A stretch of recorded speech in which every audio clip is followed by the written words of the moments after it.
आज हम बात करेंगे एक ऐसी टेक्निकल कंपनी की जिसने अच्छे दिन भी देखे हैं एंड बेहद बुरे भी, और जिसने कभी हार नहीं मानी।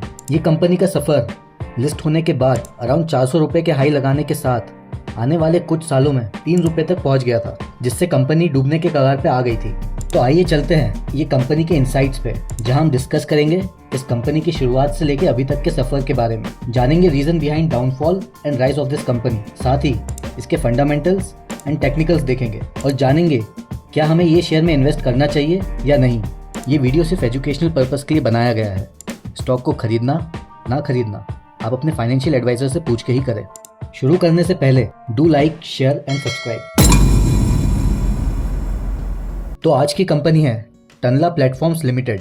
ये एक small cap cloud communication company है जो सीपास टेक्नोलॉजी पे वर्क करती है। इनकी शुरुआत 1999 में हैदराबाद में हुई।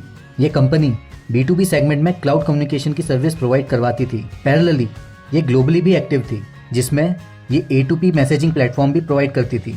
इनका बिजनेस अच्छा खासा ग्रो कर रहा था। इसी के चलते उन्होंने 2008 में IPO लॉन्च किया। लॉन्च होने के बाद टनला ने फिनलैंड बेस्ड कंपनी ओपनबिट OI को 260 करोड़ में खरीद लिया। अब जो ये ओपनबिट OI कंपनी थी, उनके 2 मेजर क्लाइंट्स थे, नोकिया एंड ब्लैकबेरी। उस टाइम पे उनके मेजर राइवल सैमसंग और एप्पल थे, जिन्होंने वक्त के साथ चेंजेस लाए, लेकिन नोकिया और ब्लैकबेरी वक्त के साथ चेंजेस न लाने के कारण क्रैश हो गए, जिसके कारण टनला का गिरना भी स्वाभाविक था। इसी कारण 2013 तक ये कंपनी 99% से गिर गई और शेयर का प्राइस 400 रुपए से 3 रुपए तक पहुंच गया। अब इतने मेजर फॉल के बाद फिर से उभर पाना वॉज क्वाइट डिफिकल्ट। टनला ने फिर 2014 में शुरू किया एंड सबसे पहले उन्होंने उनके ग्लोबल बिजनेसेस बंद किए और अपने मेन स्ट्रेंथ कम्युनिकेशन पे फोकस किया। टनला अपने सेगमेंट की आज की डेट में one of the largest publicly listed company है इंडिया में, एंड ग्लोबली ये अपने डोमेन में लीडर है as one of the largest cloud communication providers. Tanla के 2 मेजर बिजनेस सेगमेंट है। एंटरप्राइज बिजनेस, जिसमें Karix mobile and value first आता है, इसमें ग्रॉस मार्जिन 20% है, एंड दूसरा डिजिटल प्लेटफॉर्म बिजनेस, जिसमें ट्रू ब्लॉक एंड वाइजली आते हैं। इसमें ग्रॉस मार्जिन बहुत हाई होता है, अराउंड 80% से भी ज्यादा। फाइनेंशियल्स एंड टेक्निकल पे आने के पहले हम थोड़ा सा इनके बिजनेस के बारे में समझते हैं। अप्रैल 2019 में उन्होंने कैरिक्स मोबाइल को 340 करोड़ में एक्वायर किया। अब ये जो कैरिक्स मोबाइल कंपनी थी, उनका P2P मैसेजिंग में महारत हासिल है, which includes chatbot, voice SMS, email support etcetera.